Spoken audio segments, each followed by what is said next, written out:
इस सृष्टि के पालनहार हैं और भगवान विष्णु के 8वें अवतार यानी कि श्री कृष्ण बहुत ही नटखट है। भगवान विष्णु की सभी 9 अवतारों में से श्री कृष्ण का अवतार बहुत ही नटखट है और उसकी लीलाएं अपरंपार हैं। तो आइए देखते हैं भगवान श्री कृष्ण की कुछ अनसुनी बातें जिसे आप नहीं जानते होंगे। तो चलिए शुरू करते हैं।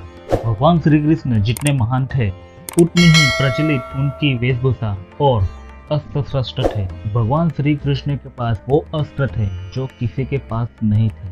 भगवान श्री कृष्ण के पास जो अस्त्र शस्त्र थे उनके नाम मैं आपको बताने जा रहा हूँ। भगवान श्री कृष्ण का धनुष जिसका नाम था सारंग तथा उनके चक्र का नाम था सुदर्शन चक्र जो लौकिक दिव्यास्त्र और देवास्त्र जैसे अस्त्रों के रूप में कार्य करता था और उसकी बराबरी में सिर्फ 2 अस्त्र थे जो उनका सामना कर सकता था।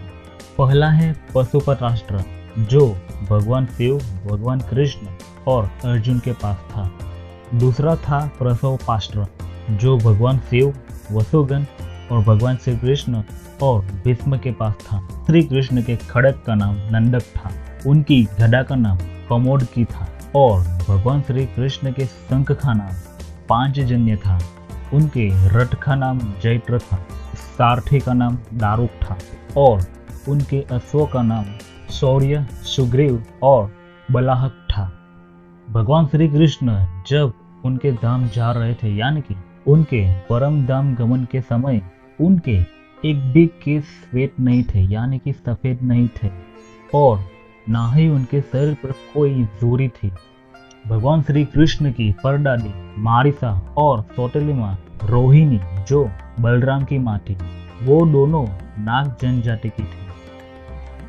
और एक बात जो आप नहीं जानते होंगे, भगवान श्री कृष्ण का जन्म हुआ था तब वासुदेव उन्हें यशोदा के घर ले गए थे जहाँ पर यशोदा ने एक पुत्री को जन्म दिया था। तब वासुदेव श्री कृष्ण को वहां छोड़कर उस पुत्री को ले आए थे और इस यशोदा पुत्री का नाम था एकांक्षा जो आज विद्यावासिनी देवी के नाम से पूजी जाती है। भगवान श्री कृष्ण ने अपनी शिक्षा उज्जैन के संदीपनी आश्रम में कम से कम समय में पूरी कर ली थी। और हाँ, भगवान श्री कृष्ण ने मार्शल आर्ट्स का विकास किया था जो कि ब्रज के क्षेत्र के वनों में किया गया था। डांडिया रास का आरंभ भी उन्हें किया था।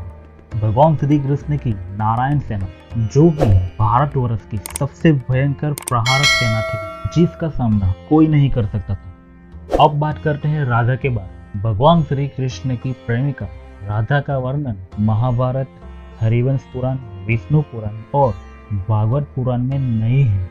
उनका उल्लेख सिर्फ ब्रह्म वैवर्त पुराण और गीत गोविंद में है।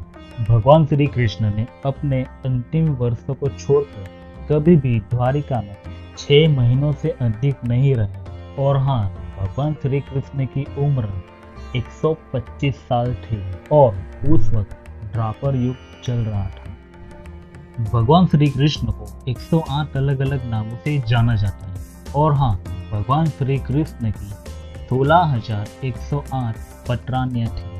भगवान श्री कृष्ण का वर्ण श्याम था, नीला में। अब बात करते हैं भगवान श्री कृष्ण की प्रिय चीजें के बारे में जो भगवान श्री कृष्ण को बहुत ही प्रिय थी। पहली है बांसुरी। भगवान श्री कृष्ण को बांसुरी बजाना बहुत ही प्रिय था और उनकी बांसुरी बजाने पर सभी लोग मंत्रमुग्ध हो जाते थे। और हाँ, भगवान श्री कृष्ण को ये बांसुरी भगवान शिव ने दी थी। जब राधा इस संसार को छोड़कर चली गई तब भगवान श्री कृष्ण ने अपनी बांसुरी को तोड़ दिया था। दूसरी है गाय।